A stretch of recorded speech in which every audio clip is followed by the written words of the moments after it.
Defending the Conocarpus. The truth behind environmental misconceptions. In a world where misinformation can spread like wildfire, it's crucial to stand up for the truth.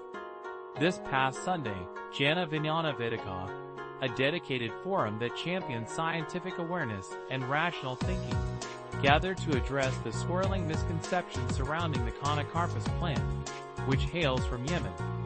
Leading the charge was K. Vaya Paretti, a passionate environmentalist and retired botany professor, who has devoted 4 years to studying this remarkable plant.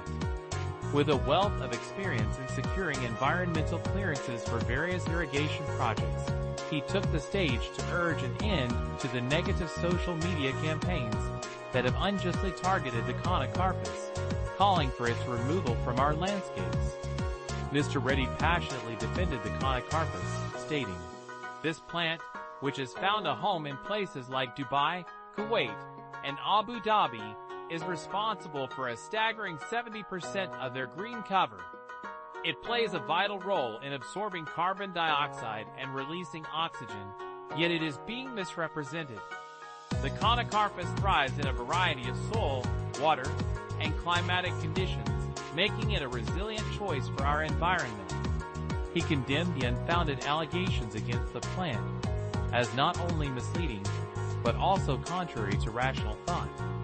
Adding to the discussion, Valamreddy Lakshmana Reddy, the state president of Jana Vijnana Vedika, refuted claims labeling the Conocarpus as a foreign plant.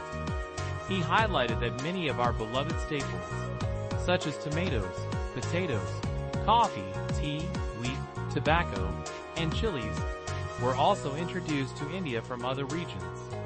The event also saw the participation of E.